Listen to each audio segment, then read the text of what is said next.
We're surrounded by negativity. Whether triggered from the news around us or simply the thoughts within us, it's hard to avoid it. For example, we scroll through our social media and see a flurry of comments. While a majority of them are quite positive in nature, we happen to come across one that rubs us the wrong way. Despite not knowing any of these people and having read all the nice comments right before, we can't help but let that single negative comment affect our mood for the rest of the day. Or perhaps another common occurrence is how so many of us look at what we don't have, lamenting over what we lack instead of being grateful for what we do have and the abundance of blessings that are there. In this social media driven world, we compare our lives to others and feel the weight of depressive thoughts hit us more. While social media may play a part, in general, why is it that we're so hardwired for negativity?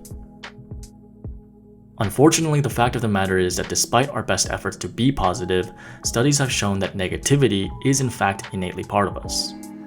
This tendency to focus on the negative is what is known as negativity bias.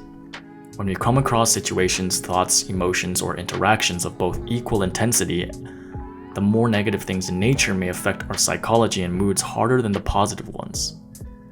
This negativity bias leads us to put more weight on experiences that are more negative in nature, letting it affect our behavior and mental states more than something that is equally positive. Also referred to as positive and negative as asymmetry, as mentioned earlier, the negativity bias can influence our general thought processes, judgments, and overall emotions, which is why we need to be aware of what exactly it is. One crucial explanation as to why the negativity bias exists in the first place is that it may have been a natural evolutionary function for survival. Think back thousands of years ago when humans were left to be in the dangerous wilderness, fending for their lives against wild animals and unknown diseases.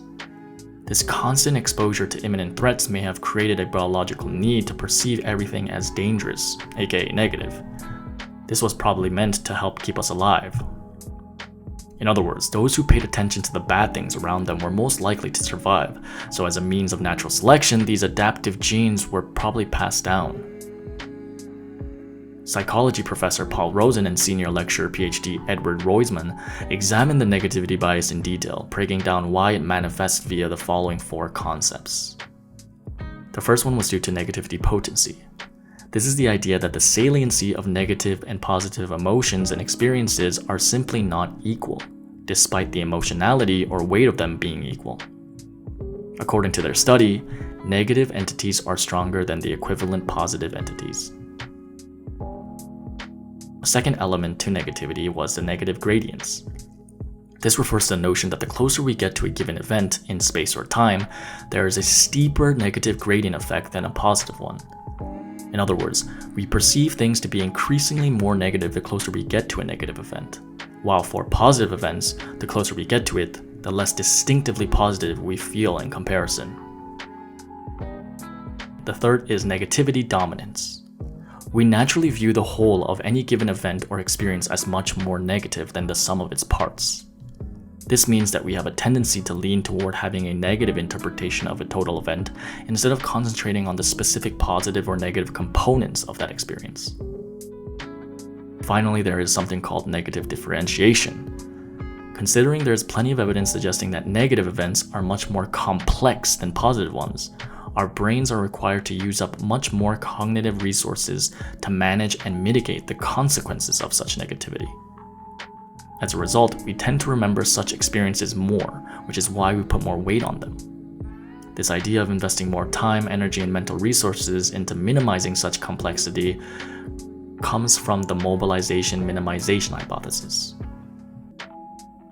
Earlier I mentioned that social media has definitely helped to increase negativity.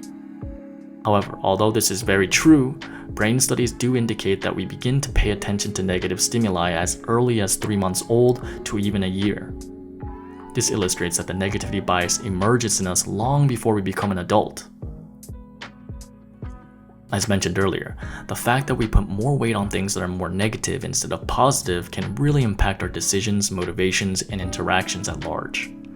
For example, when voting for a presidential candidate or making an impression of a person, it is likely that we may be more inclined to reject a person on the basis of any negative information about said person, rather than accepting them on the basis of something positive.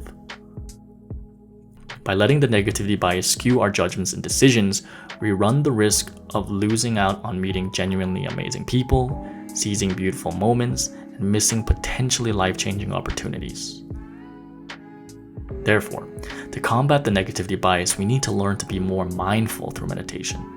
As a study done in 2011 by Laura G. Kilkin and Natalie J. Shook demonstrated that practices of mindfulness increased positive judgments, engaging higher levels of optimism. Other studies have shown that mindfulness also helped to promote positive emotions in a person. In addition to this, if we learn to be more aware of the negativity bias, we may be able to cleverly make it work for our favor.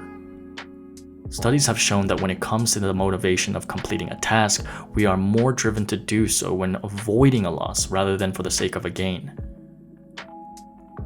So, if we can thoughtfully learn to leverage the negativity bias by framing the motivation in a way to avoid losing out on something, we may be more inclined to complete a given task and in turn be more productive.